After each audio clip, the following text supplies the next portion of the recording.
হয় নিশ্চিতকৈ কিছু সময় পূৰ্বে হয় এজাক মুকলধাৰ বৰষুণতে আচলতে সমগ্ৰ উজনি নামনি যাতায়াত ব্যৱস্থা এক প্ৰকাৰৰ স্তব্ধ হৈ পৰিলে আৰু এই মুহূৰ্তত মই ২৭ নং ৰাষ্ট্ৰীয় ঘাইপথত জুবিন ক্ষেত্ৰৰ সমীপত আছো। জুবিন ক্ষেত্ৰৰ সন্মুখত এই মুহূৰ্তত এখাটো পৰ্যন্ত পানী আৰু কেমেৰা পাৰ্চন মই দৃশ্য দেখুৱাবলৈ অনুৰোধ জনাইছো। এইদৰে জুবিন ক্ষেত্ৰৰ পৰিৱেশ দেখুৱাইছে দেখিবলৈ পাইছে। জুবিন ক্ষেত্ৰৰ সমীপৰে যোৱা যি ২৭ নং ৰাষ্ট্ৰীয় ঘাইপথ আছে ২৭ নং ৰাষ্ট্ৰীয় ঘাইপথ এক প্ৰকাৰৰ এই মুহূৰ্তত বন্ধ হৈ পৰিছে আৰু আমি সেই দৃশ্য কেমেৰা পাৰ্চন ধ্ৰুৱ আছে আমি দৃশ্য দেখুৱাবলৈ যত্ন কৰিছো। ২৭ নং ৰাষ্ট্ৰীয় ঘাইপথৰ আমি দৃশ্য দেখুৱাইছো।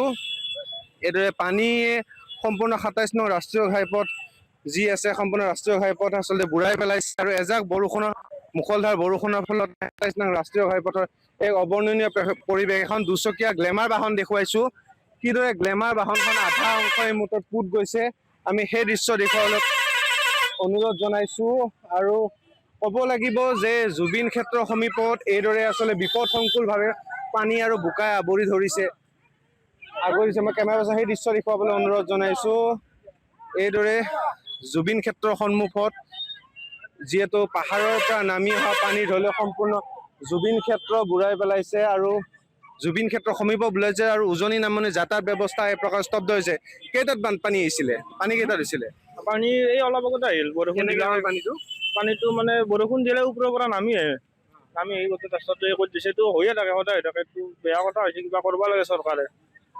এইটো হয় নিশ্চিতকৈ আমি আপোনাৰ পৰা জানিব বিচাৰিম দাদা পানী হ'ল কি ক'ব জুবিন ক্ষেত্ৰৰ সন্মুখৰ এই অৱস্থা? এইটো আপোনাৰ তাৰমানে ইয়াতে আমাৰ যোনটো মেইন ৰাস্তা হাইৱে ড্ৰেইনটো সেইটো ড্ৰেইনটো অলপমান বহল হ'ব লাগে, কিন্তু ড্ৰেইনটো একদম সৰু সৰু ড্ৰেইন এটা আছে, কিন্তু আপোনাৰ ইয়াতে পানীটো যাৱাৰ কোনো ৰাস্তাই নাই।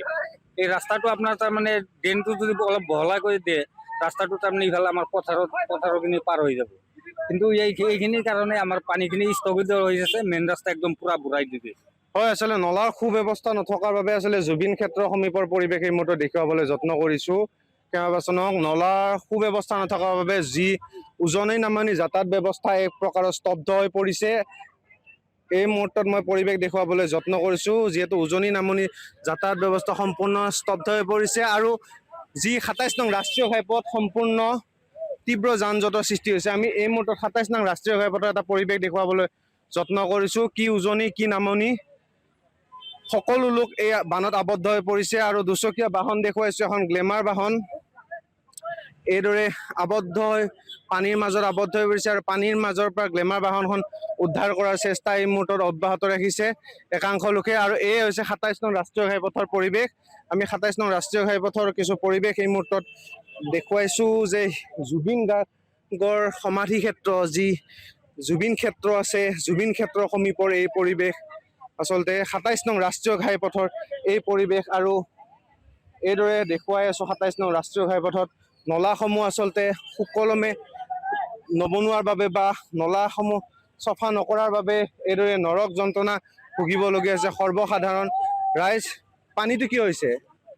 পানী সদায় হয় নেকি এনেকে? নাই মই নাজানো ইমানতে। মই আজি ধেমাজিৰ পৰা আহিছো চাবলৈ আৰু এই তাত বৰষুণ দিয়া নাই নে জুবিনদাৰ আৰে বহুত বেয়া লাগিছে।